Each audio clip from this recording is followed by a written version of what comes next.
everyone, how are you? Welcome back. Today is going to be part 2 of adding the embellishments to the sunset dress. Thank you to everyone who left me such lovely comments on yesterday's video. It's so good to know that there's so many of you watching this and enjoying seeing the process and seeing the dress start to come together. So thanks for taking the time to comment. So I haven't got a lot of time today. I think it's like 3:30 already. I had other things I had to do this morning, but I really want to try and get everything pinned onto the dress today and exactly where I want it so that I can start all the hand sewing tomorrow. So yesterday I got all of this lace pinned on, the lace with the big flowers on. So if you remember, I've also got the yard of the other lace with all the beads on. So I went to start cutting that just now, just to sort of see how it cut out. And because there's so many beads on it, and there's big long threads sort of between the areas that are beaded, if I cut it just like it is, all the beads are just going to come off when I cut it. So the first thing I need to do is secure all those threads on the back, so when I cut it, the beads don't come off. Alright, so here's the back of the beaded lace, and you can see what I mean by the threads. You can see, I hope the camera's picking this up, you can see the long threads going between the different areas where the beads are. So if I cut this part out and cut that, whatever bead that thread's leading to will just fall off. So I need to find a way to secure it. Normally I just use a little bit of PVA and dot it on the back and it dries clear and holds everything in place. But I'm going to try this stuff today. So I was in Lincraft the other day and I bought some more Fabrifuse ready for doing the crystals because they had it in stock, which they don't always do. And I saw this, I hadn't seen this before. So it's Fray Lock for holding knots and for sealing edges of fabric so they don't fray. So I've put a few little blobs of the Fray Lock just on the back here where the threads are. I'm just going to let that dry for a few minutes and then maybe just cut out these little bits and see if that's enough. If not, I'll just go back to using my PVA.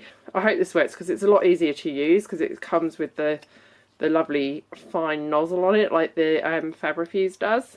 Alright, so I put the Fray Lock on just a few more places. I've just used my hairdryer to sort of help it along to dry a little bit. And I think it's probably dry enough for me to cut and test. Let's cut this bit and see if the beads stay on.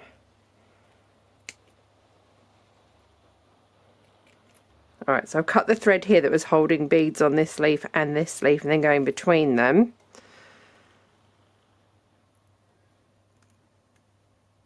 Yeah, and that seems to have stayed, so I think this stuff's going to work. Excellent. Now I know the Fray Lock's going to work, I'm going to go ahead and do this over the back of the whole piece of lace. It's a little bit time consuming, but it's better to do it now and have the beads stay on the lace when I cut it than to lose all the beads and have to sew them back on as I sew the lace onto the dress. Okay, so I've got my Fray Lock over the whole back of this piece of lace. I probably won't use all of this lace, but doing it all now means that if I do use it on future projects, it's done and I can just cut it. So I'm going to leave that to dry. I can see the first corner I've done is already going clear where it's drying. I'm not sure how long it will take to dry because I've never used it before.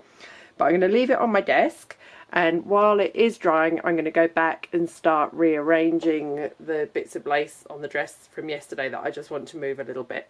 So the main bit I want to change after seeing it as I was editing the video yesterday is these two bits. I don't like the way they look like they're about to meet. They just need to come away from each other. So I think I like that one where it is. So I'm going to move this one slightly forward, just curve it forward.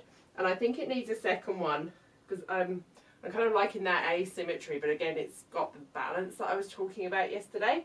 So I'm going to unpin these and just curve it slightly forward and then bring this one up a little bit higher so it looks like a couple of long flowers growing up from the bottom.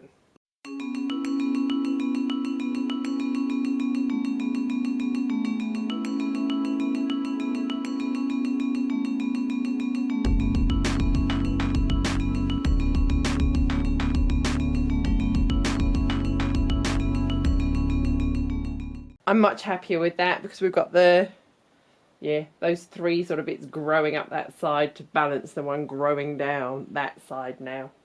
I put some padding in the bust, which I didn't have yesterday, and I'm happy with that bust part now. So next I'm going to pin on the elastic for the straps. Now yesterday I said I was going to cover this in the tulle offcuts, but I don't think I need to because it's going to have the flowers sewn straight onto it. So I'm just going to sew or pin for now a piece of elastic either side. Okay, so I've literally just pinned the elastic on to form these sleeves, or the little armbands. I've done them up on the shoulder, but once they're worn, they'll sit around the arm like that. And you can see that these bits are going to hang down nicely. And any gaps where the elastic's showing, I can just fill in with the other lace and with crystals, so you won't even see the elastic. But if I keep everything quite separate, you see it's still got a lot of stretch to it. So that's that side. I might just rearrange them as I sew them on. And that side. Plus we're going to have those little drapes of the little tiny beads as well. How did I draw it? Oh, sort of just off the shoulders I drew it on my drawing. So that's good. So I think now's probably a good time to talk about lace placement while I'm doing this part. So you can see that I've sort of concentrated the lace on the areas that are already curvy. You don't want to add any bulk around the waist. So we've gone to all that trouble to create that lovely corseted silhouette.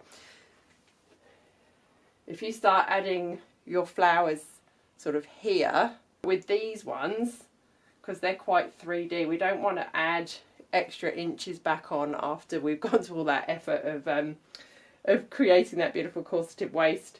Little bits like this are okay, and in fact you can use black to really exaggerate the shape of a waist, but because mine are quite three-dimensional, I want to keep them away from the waist area.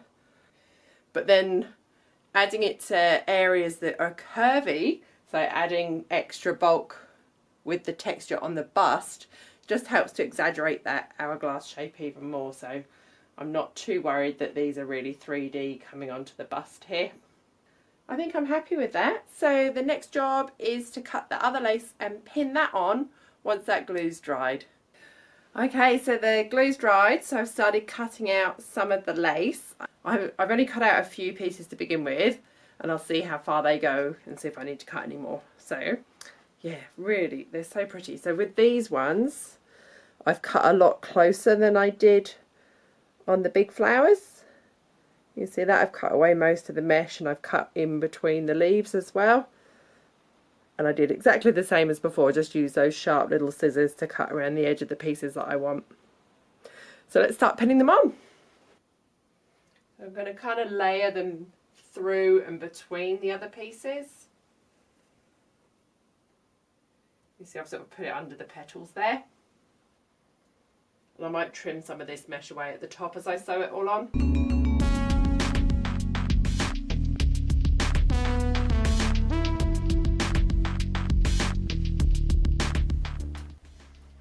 So I have added a black piece at the waist here, but because it's quite flat, it's going to help just exaggerate the shape of the waist rather than having the bulk of the puffy flowers there. And I think it just needs a little one like that. I'll probably move all these again in the morning once I look at it.